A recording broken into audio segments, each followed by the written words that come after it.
My anticipation and expectation is that he'll have a a direct ticket from Cleveland to Canton at the end of this year, and expect him to be here and retire a Brown, quite frankly. That's what the Browns wanted, but last month Garrett asked the team for a trade.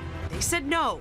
Owner Jimmy Haslam then refused to meet with him, but he did agree to pay him big time.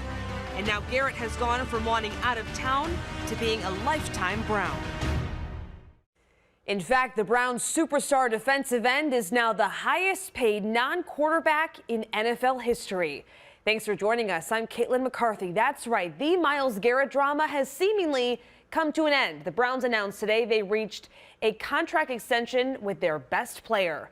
Mark Schwab joins us with all the details. And Mark, it's for a ton of money. A ton.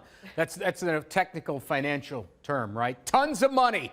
ESPN actually first to report 4 years worth $40 million per year, 123 million of that guaranteed. Keeps him in Cleveland through the 2030 season. And this is a big 180 for number 95. Now on Friday, we learned that he had requested a meeting with owner Jimmy Haslam to talk about his position. He wanted out of Cleveland. That meeting was denied.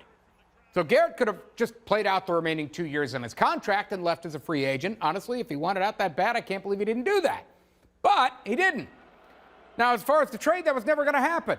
Andrew Berry sounded dug in all the way back in January.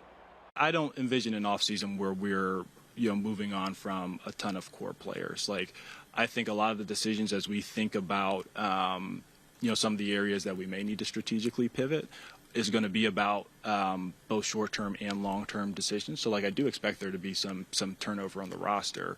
But the idea that we would get rid of, some of our cornerstone players, I don't necessarily see that as a viable path. All right, now that was even before the trade demand, but request, not demand.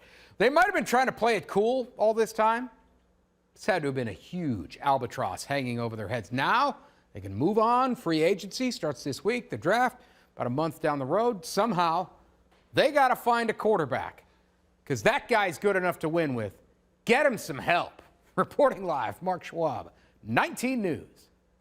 Mark, thanks a lot. And some Browns fans we talked to today had some varying opinions about Garrett's contract extension. I was pretty surprised, especially given that, he's already said that he was going to, promise to sit out some games. And I was just like, it really seems like you don't want to be here. So I think it threw me for a loop to see, okay, now you signed this contract. Reinvigorates everything. We're here. We are the Browns fans.